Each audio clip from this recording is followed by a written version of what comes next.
The number one lie people will tell you about living in Columbus is that you can get anywhere in Columbus in about 20 minutes. That's not true. If you're staying now, Columbus has a nice highway system, but 71 goes north and south through town, 70 goes east-west through town, and 270 is the Beltway. It's essentially a big circle all around Columbus. So if you're traveling inside 270, usually you can get to those places in 20 minutes or so, not too bad. But as Columbus has grown, most of its growth has been outside 270. So if you're looking to go from one suburb to another, your time is often more than 30 minutes. If you're traveling from Worthington, which is just inside 270 on the north side, to Scioto Downs, which is just outside 270, it's like 27 minutes. That's not too bad. If you're looking to go from uptown Westerville on the northeast side to Grove City on the south side, that's easily going to take you 30 minutes. And that's only if traffic's pretty light as you go through downtown. I live in Westerville and often have to go show homes in Grove City from time to time. And that's a 40-minute drive often. And then the big one is if you're in the Bridge Park area in Dublin and you want to go to Groveport, which is just outside 270 on the southeast side, that's easily going to be about 40 minutes to get there. I'm Craig Balster with Balster Realty Group and Keller Williams Greater Columbus. As a real estate agent, I drive those roads quite often, and when I hear people say, oh, you can get anywhere in 20 minutes around Columbus, they just don't go very far from their homes. The next lie people will tell you about Columbus is that the short north has always been great. No, not true. I came here in the early 90s, and the short north was not great. This was a result of the affluent in the city in Columbus leaving the downtown area for the suburbs in the 60s and 70s. And by the 80s, the short north was not pretty. Drugs and crime were a problem. They even had some sketchy strip bars down there. It was not a great scene. Serious development in the short north started in the early 2000s and really got going. It's now the centerpiece of how Columbus is marketed to conventions and visitors and tourists from around the world. A recent study in 2024 estimated that the short north is responsible for $3.8 billion of economic activity for Columbus. It's really the centerpiece of the city now. The next lie people will tell you about Columbus is that life stops in Columbus for Buckeye home games. And while Buckeye home games are still the cultural center of life here in Columbus, it's just not everyone doing it all at the same time in the same place anymore.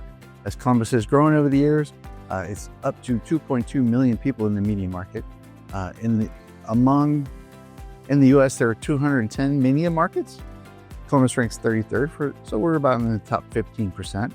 And with 2.2 million people, if you have 110,000 in the stadium and maybe another 90 outside, that's 200,000 people. That's still less than 10% of the population doing anything at the same time there.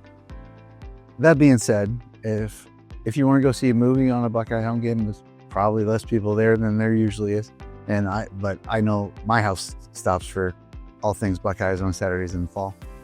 I hear this one a lot. When people tell me it snows a lot in Columbus, it's just not true.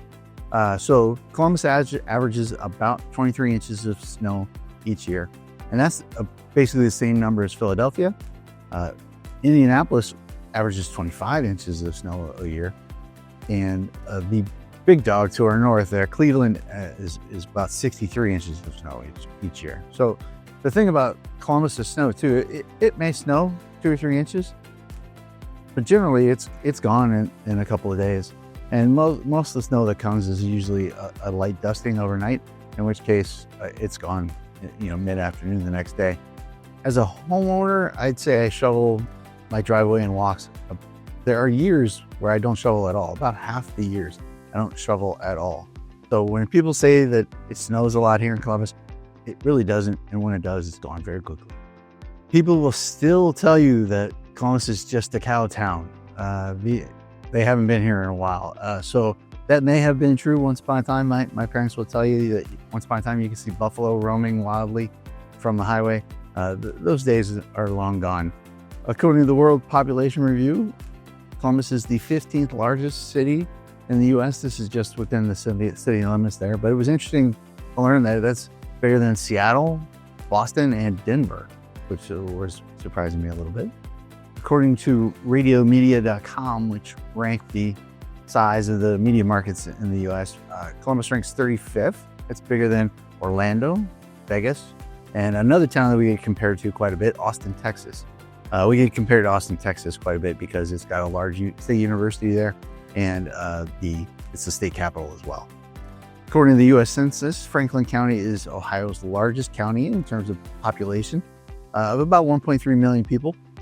Franklin County is where Columbus sits. It's bigger than the next nearest one in Ohio, that's Cuyahoga County up in the Cleveland area.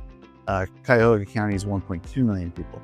But when you get that big of numbers, we end up with a vibrant arts, music, tech scene here in Columbus, all of which we're very proud of the diversity that comes with that many people. So no, Columbus is not a cow town, hasn't been a cow town for quite some time. It is a tech center in the Midwest. With Intel coming in, we expect to see growth in that industry, tremendous amount over the coming years. I'm Craigbalster with Balster Realty Group in Keller Williams, Greater Columbus. If you're thinking about moving to Columbus, please give us a call. We'd be happy to sit down and chat with you.